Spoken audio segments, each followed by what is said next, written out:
Have you been looking for a Taekwondo podcast with qualified people who know what they're talking about, who help you keep up with everything going on in the Taekwondo world? Well, you found it. This is the Taekwondo Podcast.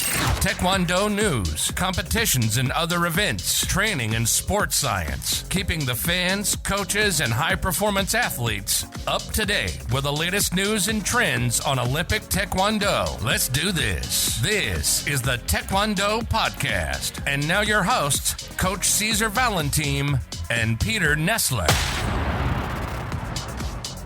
Hello and welcome to the Taekwondo Podcast. We are a podcast based out of Austria in English language for everyone out there who likes Taekwondo. In this episode, we talk with Ali Ghafour from the 2020 Armor, the UBL League CEO, and what impact technology has had on Olympic Taekwondo.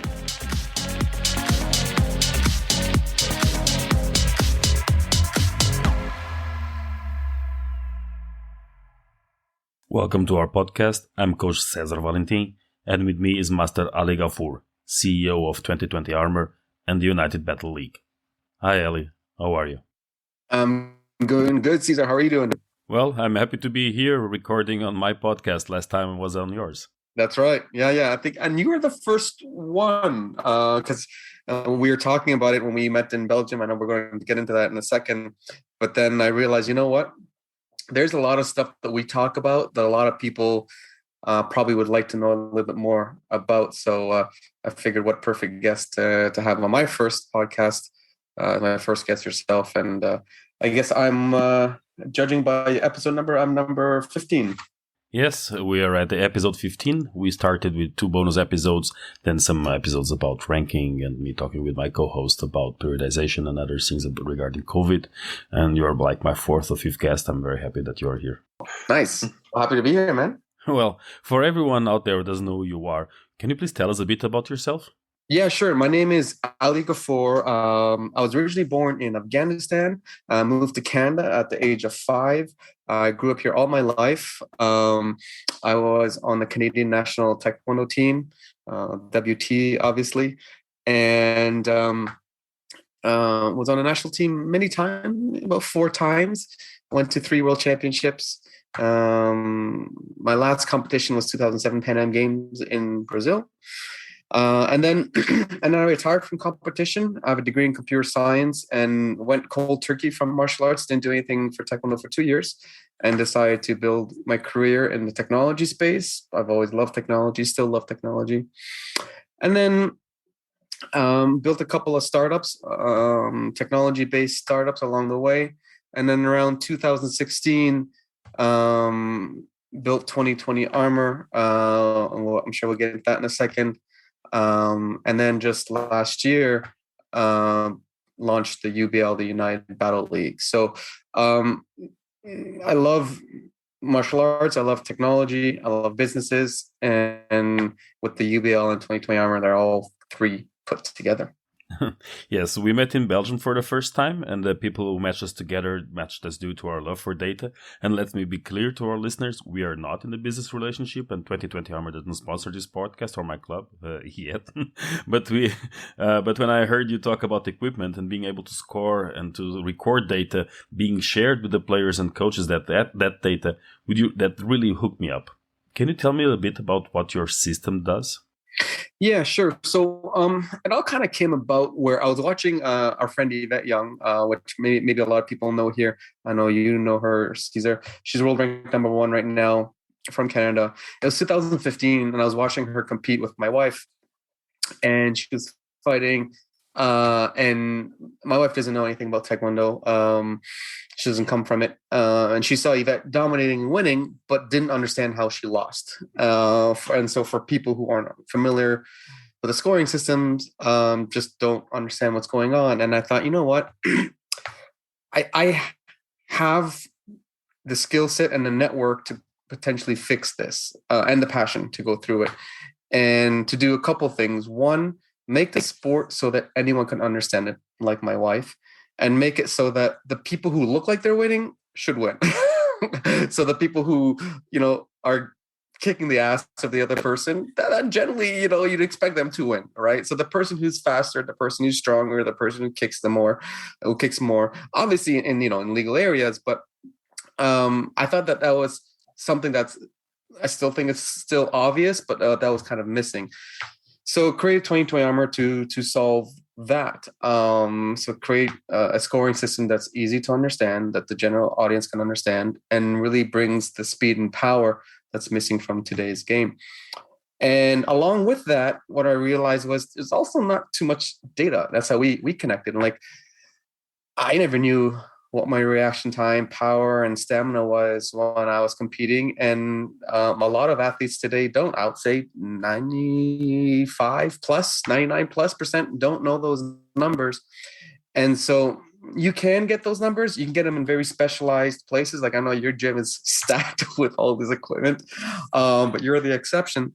And so how does, data is as good as how often you can get it and how easy you can get it.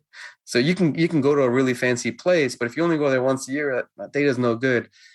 So how do you make it accessible? How do you make it easy to understand? How do you make it so you can collect it all the time? And that was missing because I have this written on my wall right here. What gets measured gets improved. It's just that simple.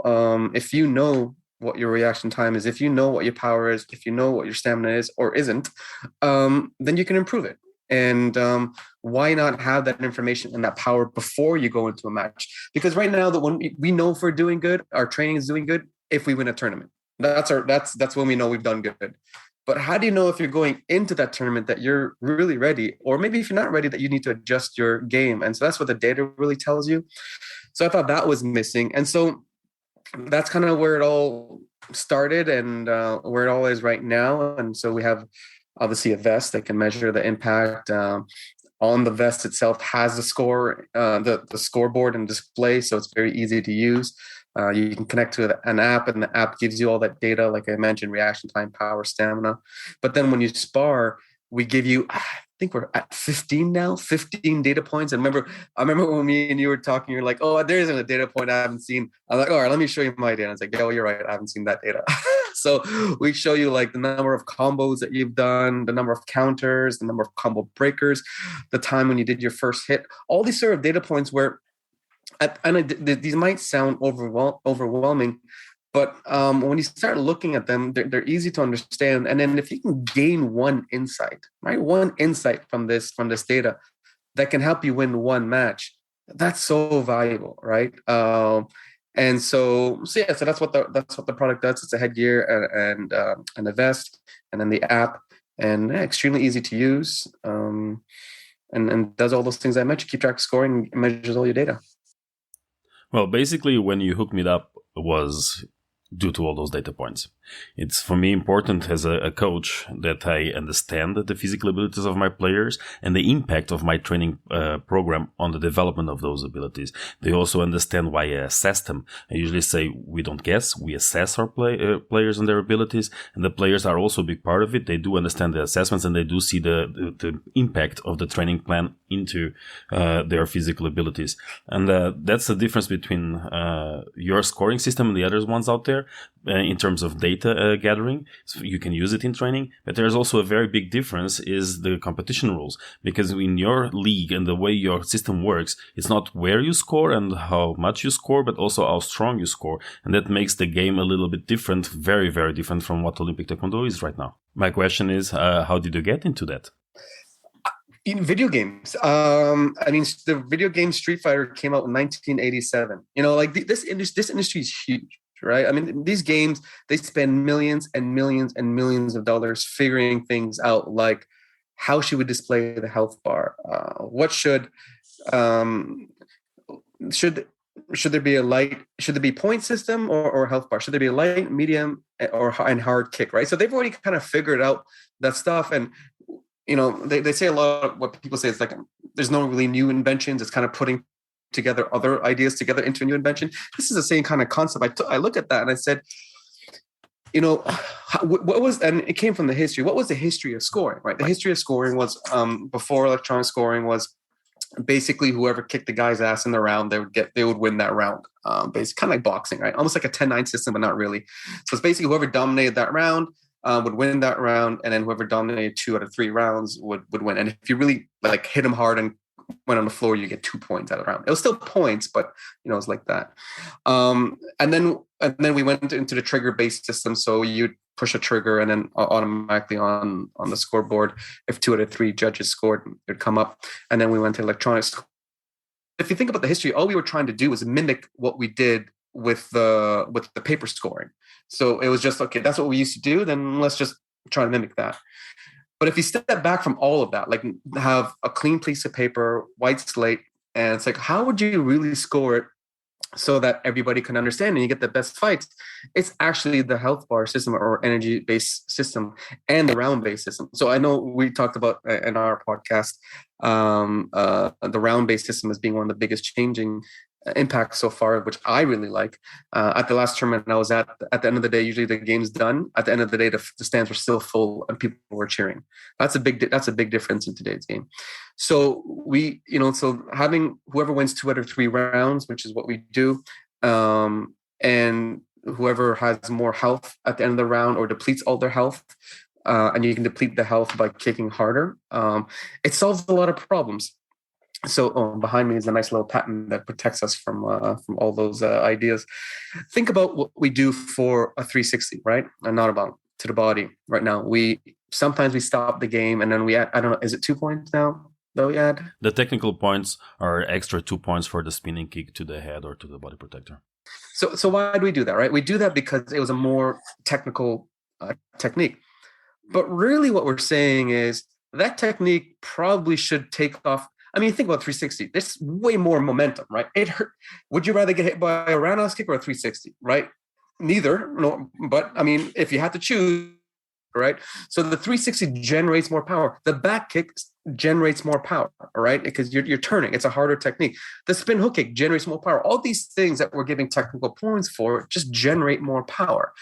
But if you did if you did a crappy 360 and you just glanced, why should that be worth 5 points? If I just booted you in the stomach and really hit you hard with a roundhouse kick, and then someone did a 360 and just grazed me and got 5 points and I got only 2 points, that doesn't make sense, right? Again, from an audience perspective and also from a fighter-to-fighter perspective. If we're both looking at it, it's like, okay, yeah, that roundhouse kick was worth more, right? It hurt me more. So the energy-based scoring, the power-based scoring solves all the complexity that we're trying to do with the point-based scoring today.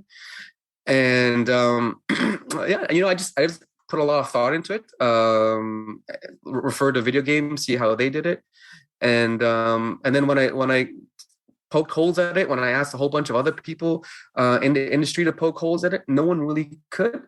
And I thought, okay, you know what? This is the rule set that makes sense, and that's what the rule set we use for the UBL, for the United Battle League. Same thing.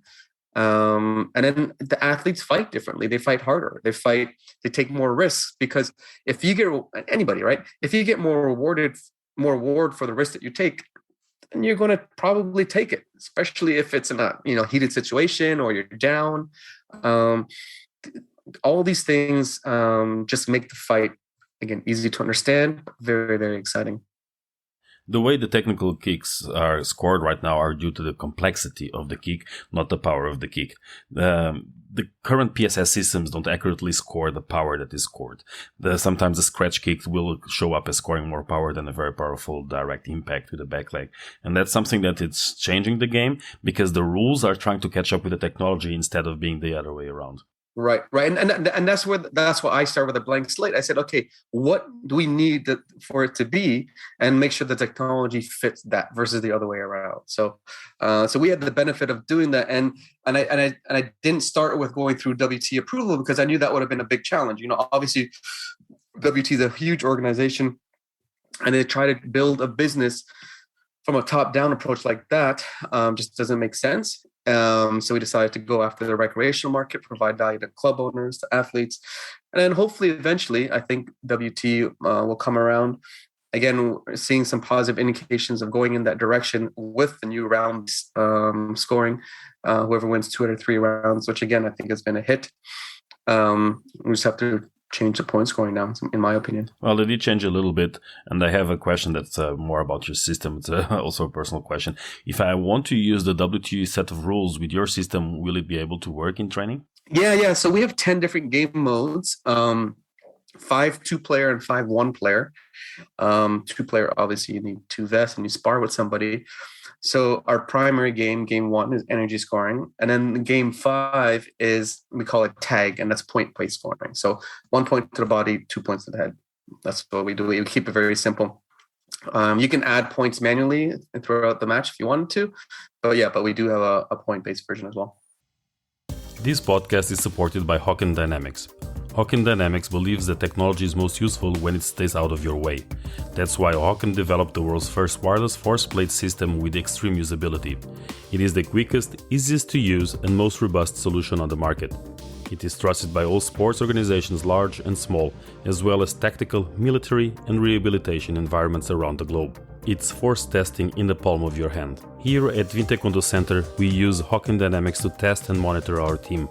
The cloud-based platform allows us to access data and publish a variety of reports on the go. My favorites are trend reports and, of course, weight reports, where I can monitor different metrics to view progress and identify performance indicators, or to compare weights to a baseline data range. I use it on a daily basis to identify readiness. A simple jumping test takes me less than a minute to assess the entire team. Having my own Hawken Dynamics force plates allows me to test reactive strengths, maximum strengths, rate of force development, asymmetry, and so much more. The real-time feedback on the app is useful not only for testing, but as a training tool, making it more accurate and at the same time more engaging for the athletes. If you are interested in learning more about Hawken Dynamics or getting your own, the team can be reached at info@hawkendynamics.com or on Instagram or Twitter at Hawken Dynamics. This podcast is sponsored by First Beat Sports. First Beat Sports combines the most comprehensive analytics in team sports with a customizable interface to support real-time monitoring, recovery monitoring, performance management, and much more. The result? Data-driven decisions that support your athletes and team training, recovery, and performance goals. First Beat Sports is trusted by professionals. Over 23,000 athletes representing over 1,000 teams around the world rely on the solution to train and plan with confidence on a team and individual level using HRV-based insights. For more information, please visit our website, firstbeat.com/sports. When talking about Taekwondo training, we need to talk about Athlete Analyzer. Athlete Analyzer is the first Taekwondo-specific athlete monitoring system. It is used by both national teams, regional squads, and small clubs to maximize performance, prevent injuries, and communicate with both athletes and trainer teams. Athlete Analyzer is a cloud-based system with a friendly smartphone app. You can plan and monitor every aspect of your training, even when you are not in the gym with your team. The easy-to-use video analysis tool is not like anything you've seen. It helps you understand your athletes and even their opponents, making this app the only tool you need to manage your team. Before I used Athlete Analyzer, I spent an absurd amount of time in front of the computer, creating spreadsheets and using half a dozen software solutions. I have athletes in my center, but also abroad, and with Athlete Analyzer, it's much easier to communicate, plan, and monitor their development. Now that I have extra time, I can focus on what matters, training my athletes, and it still leaves me some room to do other stuff, like this Taekwondo podcast. Athlete Analyzer offers you a 2 weeks free trial. Visit them at athleteanalyzer.com to sign up, or click on the link in the episode's description. To get the most of your free trial, I recommend you first book a free personal demonstration with Nicholas. It will give you a great insight of what Athlete Analyzer has to offer you and your team. It is well worth the time. You're listening to the Taekwondo Podcast. Now back to your hosts, Coach César Valentim and Peter Nessler. So welcome back. We were talking about the rules and the systems and how we can adapt to use your PSS system with different kind of scoring systems, even with the WTO rules. And when we talk about Olympic Taekwondo today, we often talk about the old style and the new style. The new style being the techniques and player characteristics we see being developed after the introduction of electronic body protectors. What impact do you think technology has on Taekwondo nowadays? Everything. Literally everything. Going back to the comment that we said before, the players fight based on how the technology rewards them. So they and what are too. So if it's 4 points for a graze to the head, then you're going to get tall people that learn how to graze. So it's a combination of technology and rule sets, but 90%, 80% of the way the game is played is because of the technology. So now let's go back though. Obviously, there's good things and bad things. So the good things in before electronics, so old school, very strong fights, very strong fighters, lots of waiting, too much waiting, and then potentially unfair scoring. Not all of them, but there is a lot of. I mean, that's the whole reason why electronic scoring was introduced, right? Is to get rid of the issues with the unfair scoring. It's a 2008 match with the Chinese girl and Great Britain girl that started all that. And then today's game, lots more action. It's just the type of action is just not that same speed and power. That being said, when I was at the Nationals, the Canadian Nationals this last weekend here in Toronto, even though it was the same, a lot of the same rules, the round-based scoring really made people fight a lot more aggressively. Sometimes a little too aggressive with the pushing with the guys. I think that rule has to be modified. But with the girls, who don't have as much upper body strength as the guys, so they don't rely on that as much. It felt more old school to me. They're kicking harder, and I don't know why, because it was still like whatever you get for the body is still 2 points. Maybe it's because there was a lot of pent up, people wanted to fight and they haven't fought in a while. Because in Canada we've been locked down for a while, and that could be it too. But yeah, 100% the technology has a major impact on how the game is played, and so that's why any kind of features we build in or any sort of way that we build our technology, I'm constantly thinking of how will this make the players fight. Will it make them fight strong? Will it make them fight fast? Will it make them fight with heart? Because that's what all fighters want us to do, and that's what the audience wants to see. If it becomes something so technical that it doesn't really look like a fight anymore, then it's really not good for anyway. Not good for the sport, not good for the audience, not really good for the athletes either. And yeah. Well, my opinion on that. You know that I'm not a big fan of the old school, because I do remember the 3 rounds of 3 minutes for the men and 3 rounds of 2 minutes for the women that were too long, too boring. A lot of time without actions. And when you say that players were powerful, it was not true. Players were rough. They were not as athletic developed as they are today. And you had a big difference between players. You would have some nations that would have very good sportive athletes, and you would have a lot of the nations that would send people to the worlds that had no idea what Taekwondo was, and they had no idea what the training plan was. And that's not the reality. Nowadays, from African continent all the way to the Western world, you will get the most advanced training methods, the most modern training technology and training methodology. You'll have better trainers. You'll have, of course, better athletes. And if the technology is there to help and to remove the bias and to make the fights more exciting, sure. Yes, I do understand that most of the kicks and the touches are abusing the technology, because the technology is like that, you will use it in your favor. But that's not blame on the players and say that they would fight harder. They fight better, they fight with more techniques, they have more resources, they have a bigger arsenal. And it's an entire discussion that I'm not going to go into it now, but there's an entire probably a bonus episode or a bonus series about old school versus new school, and I'm not going to go through that. I do understand there was a lot of impact, a lot of strong kicks on the old days, and you don't see that much these days, but you also don't see the opportunities for those kicks so much, because the players know how to block. And I can tell you that 10 and 20 years ago, nobody would train even blocks. And now they're training the blocks as much as they're training the attacks. It's like training soccer and only practicing shots, scoring at the goal and not defending your own goal. So the game changed because the players are better. And of course, you understand that it doesn't create opportunities, and the gap, or the performance gap between the players, is not so much that will allow you to basically hit the other one like a boxing bag. And you see that at the national levels, and especially the lower the level of the tournament, the more aggressive matches you will find, because you will find a lot of difference between the performance. You will find the high-level world Olympic ranking athletes competing against someone that is probably their first time in an international stage, and not even an international stage if you're competing at nationals. So again, I understand that the technology needs to change. I'm one of the biggest advocates to change the technology and introduce more technology to remove the ghost points or the scratch points or the easy scores. And it's not about increasing the threshold or the hit threshold on a technology that doesn't work. Because if you hit with this part of the sensor, you will score more. If your foot has 3 or 4 sensors on one side, you will hit with that side easier than you will hit with the other side of the foot.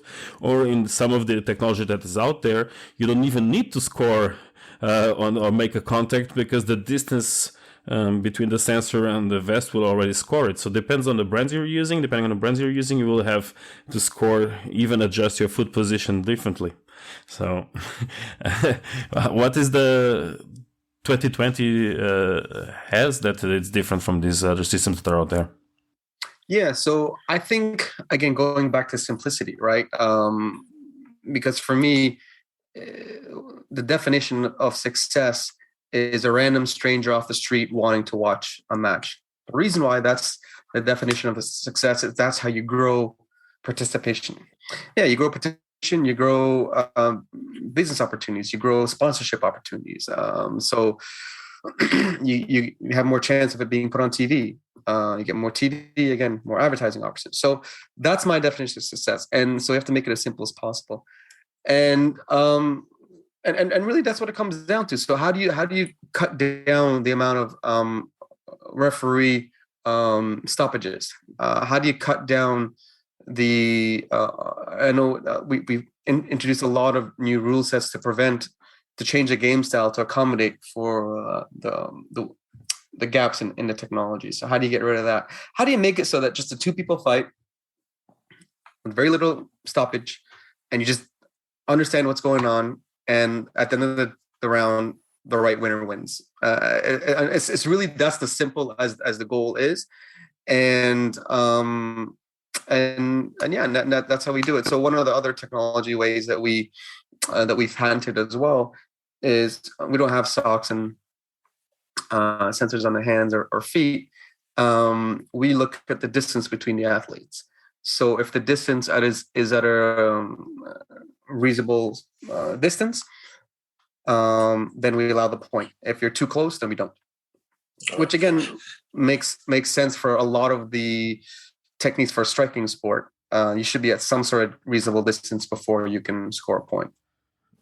Yeah, well, we're talking about the different rules and about all making the sport more attractive, making it get more sponsors, more visibilities.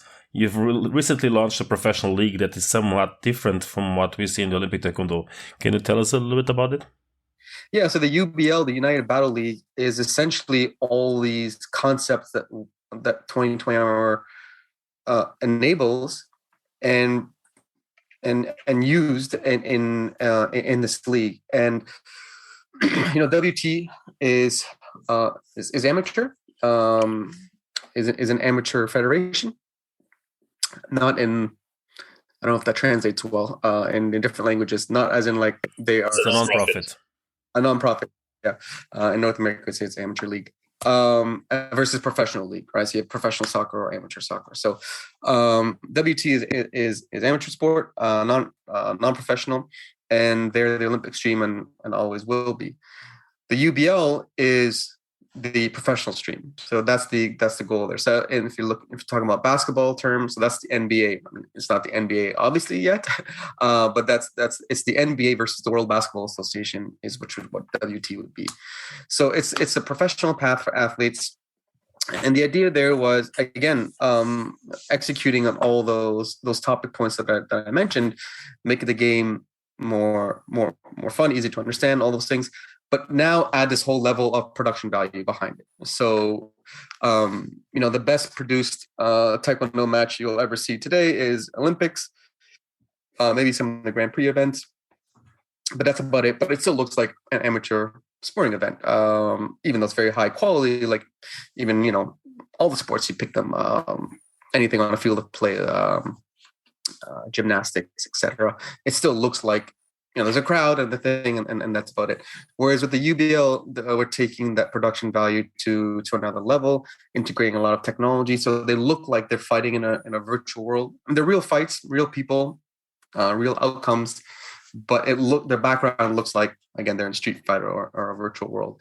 So we're layering on top of, laying a lot of technology on top of this, a lot of production value, again, using the similar rules, same rules as of 2020 Armor, and hopefully WT adopts in the future.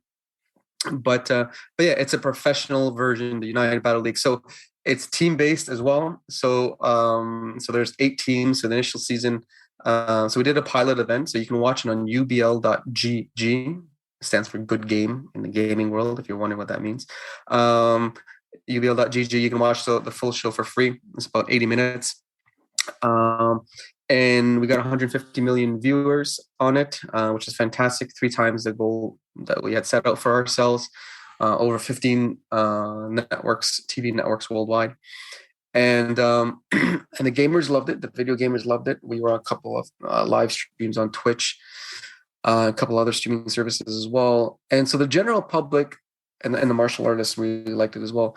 So the general public really seemed to like it. The younger demographic seemed to like it as well. It skewed younger, which is great. That's the holy grail for any sporting organization, federation, any pro sports, always trying to, how do you keep the younger audience engaged? Because, their older audience at some time, and they have to bring in new audience. So from the get-go, we have that audience already. And so, yeah, that's what it is. It's a professional league. There's 2 men, 1 woman on the team. So that's also different. There's no pro league that has men and women together on the same team.